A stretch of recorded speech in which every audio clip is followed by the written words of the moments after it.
Ağdərənin Həsənrız kəndinə yola salınan növbəti köç karvanı ünvana çatıb. Əməkdaşlarımız köç edən ailələrlə həmsöhbət olublar. Gəlin süjeti izləyək.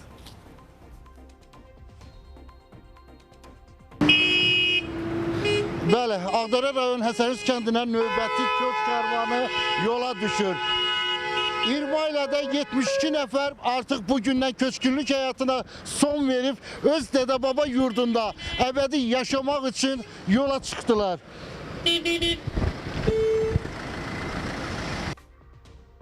Ağdərə rayonunun Həsənrız kəndi sakinlərinin yurd həsrəti sona çatıb. Artıq bu Həsənrız kəndinə köçün 3-cü mərhələsidir. Həsənrız kəndinə köç edən ailələr ölkənin müxtəlif yerlərində, əsasən yataqxanalarda, sanatoriya və inzibati binalarda müvəqqəti məskunlaşmış ailələrdir.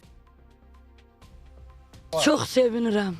Hədsiz dərəcədə eşiyimiz olur. Bugün Ağdərəyə qayıdışdı. O qayıdışla bağlı oğluma ev düşübdür.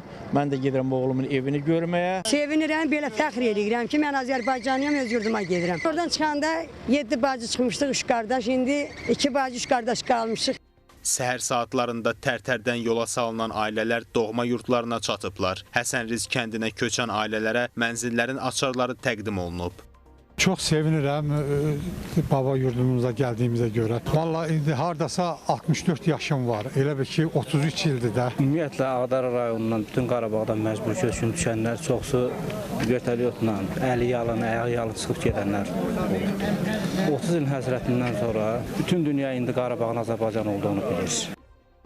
Qeyd edək ki, Ağdərənin Həsənrız kəndinə ilk köç karvanı martın 3-də yola salınıb. İlk mərhələdə kəndə 25 ailə, 91 nəfər köçürülüb. Hazırda Qarabağda və Şərqi Zəngəzurda ora köçürülən keçmiş məcburi köçkünlərlə yanaşı, bu bölgədə aparılan layihələrin icrasında çalışan, eləcə də ayrı-ayrı dövlət qurumlarının yerli bölmələrində xidməti vəzifələrini yerinə yetirən, yenidən fəaliyyətə başlamış səhiyyə, təhsil, mədəniyyət, turizm, sənaye, energetika müəssisələrində işləyən, ümumilikdə 40 minə yaxın insan yaşayır.